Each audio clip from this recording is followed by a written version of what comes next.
This channel does not promote any violent, harmful, or illegal activities. All content provided by this channel is meant for an educational purpose only.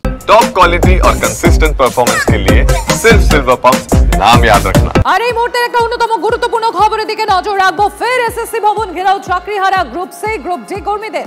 SSC ভবন ঘেরাও group C group D কর্মীদের DI অফিসে পাঠানো তালিকায় নাম না থাকায় ঘেরাও। আপনাদের আরো একবার জানাবো, আবারও এসএসসি ভবন ঘেরাও চাকরিহারা গ্রুপ সি গ্রুপ ডি কর্মীদের। সুজয় আমাদের প্রতিনিধি রয়েছেন আমাদের সঙ্গে। সুজয়, কেন এবারে কি তাদের ক্ষোভ, কি বলছেন তারা, কেন ঘেরাও করলেন আবার তারা এসএসসি ভবন? গতকাল রাত থেকে অনশন চলছে, তার আগে থেকেই ঘেরাও চলছে এসএসসি ভবনের সামনে এবং এখানে শিক্ষক শিক্ষাকর্মী তারা প্রত্যেকেই রয়েছেন। তাদের দাবি যে সুপ্রিম কোর্টের গাইডলাইন অনুযায়ী তারা স্কুলে ফিরতে চান অবিলম্বে। এখানে যারা বসে রয়েছেন তাদের মধ্যে থেকে যাদের নাম বাদ গিয়েছে তাদের নামও ওই ডিআই অফিসের তালিকায় ইনক্লুড করতে হবে, যাতে তারা গিয়ে স্কুলে যেতে পারেন, পড়াতে পারেন। আমি একটু কথা বলবো, আপনাদের দাবিগুলো কি কি? আমাদের দাবি একটাই, চেয়ারম্যান স্যার আমাদের সঙ্গে এসে দেখা করুন, এই একটাই দাবি। দেখা করলে কি বলবে? দেখা করলে বলবো আমাদের যে দাবি আছে প্রতিনিধিরা কথা বলবে। আজকে যে এই যে সবাই যে আটকা পড়ে আছেন এর জন্য কে দায়ী থাকবে? ওনারা অসুস্থ হলে যাই হলে ওনাদের জন্য কে দায়ী থাকবেন? চেয়ারম্যানকে তো, চেয়ারম্যানই তো দায়ী থাকবেন। আমরা তো ওনাদেরকে কাল থেকে সব খাওয়া দাওয়া সব রকমেরই ফ্যাসিলিটি দিয়েছি, কিন্তু আজ থেকে সেটার বিপরীতটা হবে, তাই না? আজকে যেতে দেবেন না, কাউকে বেরোতে দেবেন না। কেন? আপনাদের দাবিগুলোকে, আপনার স্কুলে ফিরতে চান? চেয়ারম্যান স্যার আসুক, আমাদের দাবিগুলো মানুক। আপনার দাবিগুলো জানতে চাই, স্কুলে ফেরা, বেতন। আমরা সবাই শিক্ষকতার লাইনে যেটা আগে আমরা পুরনোতে চাকরি করতাম সেই আমাদের পুরনো স্কুলে আমরা ফেরত যেতে চাই, সসম্মানে ফেরত যেতে চাই। এখানে আপনাদের সঙ্গে শিক্ষাকর্মীরাও রয়েছেন, আপনাদের প্রত্যেকের দাবি আপনারা স্কুলে যেতে চান। বেতনের যে বেতন দেওয়ার ক্ষেত্রে যে সমস্যাটা রয়েছে, বেতন পাচ্ছেন না, সেই নিশ্চয়তা চাইছেন।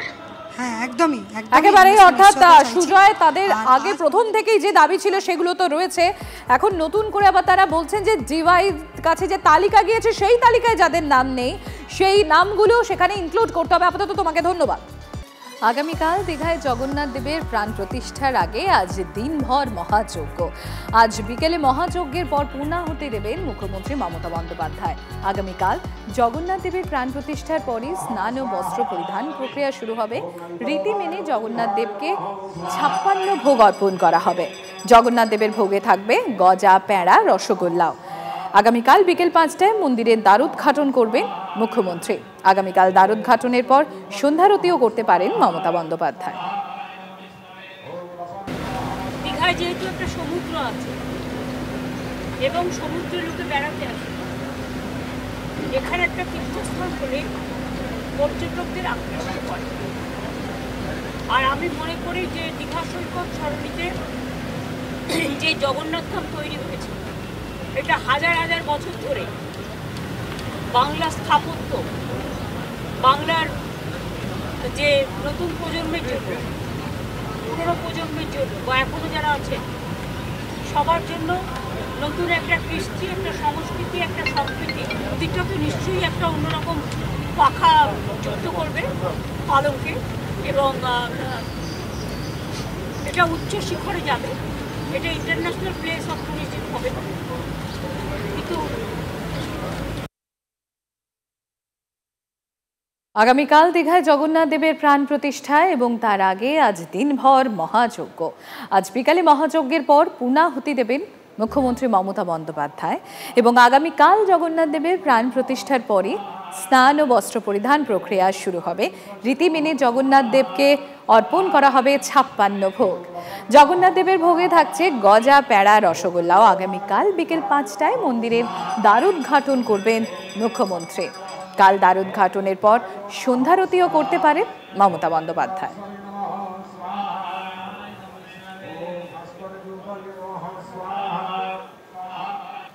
আমাদের সঙ্গে রয়েছেন জগন্নাথ ধাম থেকে সরাসরি শুভজিৎ রয়েছেন, শুভজিৎ মিত্র রয়েছেন আমাদের সঙ্গে। চলে যাবো শুভজিতের কাছে। শুভজিৎ, আজকে তো ইতিমধ্যে সেই মহাযজ্ঞ শুরু হয়ে গিয়েছে, আমরা দেখেছি, এবং তারপর পরপর যে যে অনুষ্ঠান রয়েছে সেগুলো আমরা ইতিমধ্যে দর্শকদের সামনে তুলে ধরেছি।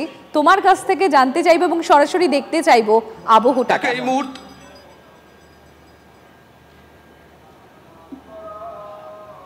দেখো এই মুহূর্তে আমি আর পিকু দাঁড়িয়ে আছি দীঘা জগন্নাথ মন্দিরের ঠিক সামনে। তুমি আবহর কথা বলছিলে, এখানে যারা দাঁড়িয়ে আছেন তারা প্রত্যেকে শুনতে পাচ্ছেন, হয়তো দর্শকরা এই মুহূর্তে আমাদের মাধ্যমে শুনতে পাচ্ছেন। ভেতরে কিন্তু মহাযজ্ঞ শুরু হয়ে গেছে। পুজো পাঠ শুরু হয়েছে 25 তারিখ থেকে, 25শে এপ্রিল থেকে 25, 26, 27, 28 এই 4 দিন বিভিন্ন পুজো পাঠ হয়েছে। প্রথম দিন হয়েছিল বাস্তু হোম, যেটা যে কোনো নিউ কনস্ট্রাকশনের ক্ষেত্রে করা হয়ে থাকে। তার পরবর্তীতে কলস যাত্রা এবং প্রত্যেক দিন দুবেলা করে কীর্তন অনুষ্ঠিত হয়। আজকে মহাযজ্ঞ শুরু হয়ে গেছে। যে খবর আমরা পেয়েছি, মহাযজ্ঞ শেষ হতে হতে প্রায় সন্ধে হয়ে যাবে। বিকেলের পরে এখানে আসবেন রাজ্যের মুখ্যমন্ত্রী মমতা বন্দ্যোপাধ্যায়। এবার অনেকেই তো আমরা মোটামুটিভাবে এই পুরীর জগন্নাথ দেবের প্রাণ প্রতিষ্ঠা সম্পর্কে কম বেশি ধারণা আছে। আমরা এই প্রশ্নটাই করেছিলাম রাধারমন দাসের কাছে, যিনি এই মুহূর্তে এখানে উপস্থিত রয়েছেন, ট্রাস্টি বোর্ডের অন্যতম সদস্য এবং প্রধান পুরোহিত। তিনি যে কথা বলেন, মূলত দুটো মূর্তি রয়েছে ভেতরে, একটা কাঠের জগন্নাথ দেবের মূর্তি আর একটা পাথরের। কাঠের যে জগন্নাথ, বলরাম এবং সুভদ্রার মূর্তি রয়েছে তার প্রাণ প্রতিষ্ঠা করবেন পুরী থেকে আসা পান্ডারা। তারা ইতিমধ্যেই কিন্তু সেই কাজ শুরু করে দিয়েছেন, যজ্ঞের কাজ। এবং পাথরের যে মূর্তি রয়েছে জগন্নাথ, বলরাম এবং সুভদ্রার, তার প্রাণ প্রতিষ্ঠা করবেন ইসকনের যারা রয়েছেন সন্ন্যাসীরা তারা। প্রাণ প্রতিষ্ঠার মধ্যেও কিন্তু কতগুলো রীতি রেওয়াজ রয়েছে। যে মূর্তিগুলো বসানো রয়েছে সেটা কাঠের মূর্তি হতে পারে বা পাথরের মূর্তি হতে পারে। সেই মূর্তিগুলোকে, সেই বিগ্রহগুলোকে প্রথমে ধাতব তার দিয়ে বাঁধা হবে। এক্ষেত্রে সোনা, রূপা এবং কপার, তামা এই তিনটে তার ব্যবহার করা হবে। তারপর সেই তার বাঁধা হবে হোমকুণ্ডের সামনে যে পণ্ডিত বা যে ব্রাহ্মণ বসে থাকবেন তার কোমরের সঙ্গে। তারপর 3টে ধাপে প্রাণ প্রতিষ্ঠা করা হবে। এই 3টে ধাপ কিন্তু হবে একেবারে ধাপে ধাপে। রাজ্যের মুখ্যমন্ত্রী তিনি গোটা বিষয়টা পৌরোহিত্য করছেন। তিনি গতকাল দুবার এসেছেন, প্রস্তুতি পর্ব খতিয়ে রেখেছেন। আজকেও তিনি বিকেলের পরে আসবেন। যজ্ঞ যে সম্পন্ন হচ্ছে, যজ্ঞ যে চলছে, সম্পন্ন যখন হবে তখন মুখ্যমন্ত্রী এখানে উপস্থিত থাকবেন। কালকে সকাল থেকে মুখ্যমন্ত্রী এখানে উপস্থিত থাকবেন, পুরো বিষয়টা তদারকি করবেন। ধন্যবাদ শুভজিৎ একদম বিস্তারিত তুলে ধরলো আমাদের TV9 বাংলার দর্শকদের জন্য কিভাবে প্রাণ প্রতিষ্ঠা হবে, কিভাবে কি হবে পুরো বিষয়টি।